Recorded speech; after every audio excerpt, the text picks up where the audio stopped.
Je me suis lavé la tête, ce qui n'était pas arrivé depuis une semaine, donc c'est bien. Et je me suis rendu compte que ma frange était quand même très longue. Pour moi, une frange trop longue, c'est quand elle est en dessous des yeux. L'idéal, c'est l'heure du tuto. On se transforme en tuto d'un coup, ok? Donc ça, c'est pour toutes mes girlies et mes boys à frange. Si vous voulez apprendre à couper votre frange. Je sais pas combien de fois je le fais, je dirais une fois tous les 3 mois, 2 mois peut-être. Ça peut pousser vite. Comme vous le voyez, on s'en rend compte quand elle est longue. C'est pas coupé droit, mais c'est pas très grave. Parce que de toute façon, quand c'est sec, ça ne voit pas. Et moi, elle est un peu effilée, donc c'est pas grave. Le principe de la frange, c'est que ça fait un espèce de triangle en haut, comme ça. Donc pour récupérer votre frange, il faut bien récupérer toutes les parties de ce triangle, ok? Et il faut faire attention de ne pas aller trop sur le côté, d'accord?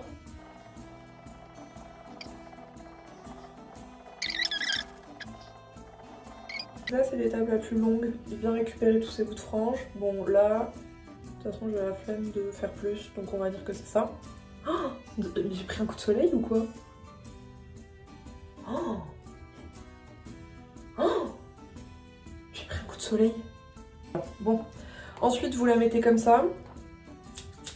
Si vous avez des ciseaux de couture, c'est mieux. Mais si vous n'en avez pas, tout fait à faire. Et là, vous allez couper un tout petit peu. Hop. Il faut savoir que quand ça sèche, ça remonte. Donc il faut faire attention. Mon repère, c'est que je fais à peu près en dessous du sourcil. Parce que si je coupe en dessous du sourcil, ce sera au-dessus. Donc là, je vais couper pas mal, je pense. Donc là, vous coupez un petit bout. Ensuite, vous prenez un petit bout de ce que vous avez coupé. Hop. Et vous coupez à la même hauteur. La deuxième mèche. Voilà. Ensuite, vous reprenez la petite mèche et vous coupez.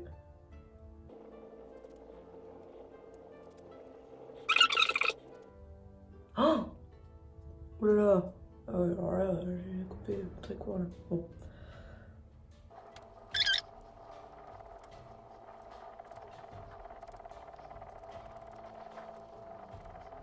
Là, c'est le premier jet de coupure, ok? Je suis toujours à peu près au bon niveau. Je suis toujours sous mes sourcils. Donc ça, c'est bien. Maintenant, il faut juste que j'égalise un petit peu, ok? Parce que là, il y a des petits bouts qui dépassent et tout.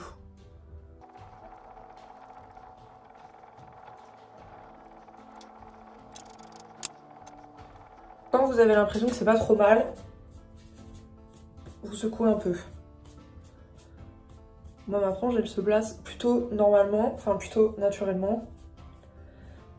Hop, voilà. Et si je considère que la longueur c'est ok, et ben je m'arrête là. Je fais une dernière étape, cependant, histoire de l'effiler un peu. Je la prends en entier. Ça, c'est une technique que m'a appris ma coiffeuse. Vous tournez dans un sens. Hop. Déjà là, ça permet de couper les petits cheveux qui dépassent et qu'on aurait loupé, ok? Et ensuite, hop, on coupe à la verticale. En fait, ça permet de l'effiler un peu. Faut pas monter trop haut, c'est juste histoire de l'effiler sur les pointes. Ok? Vous voyez, je coupe vraiment très peu, quoi.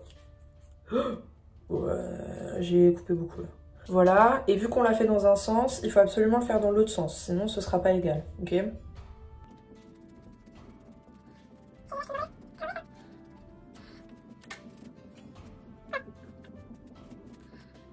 Hop.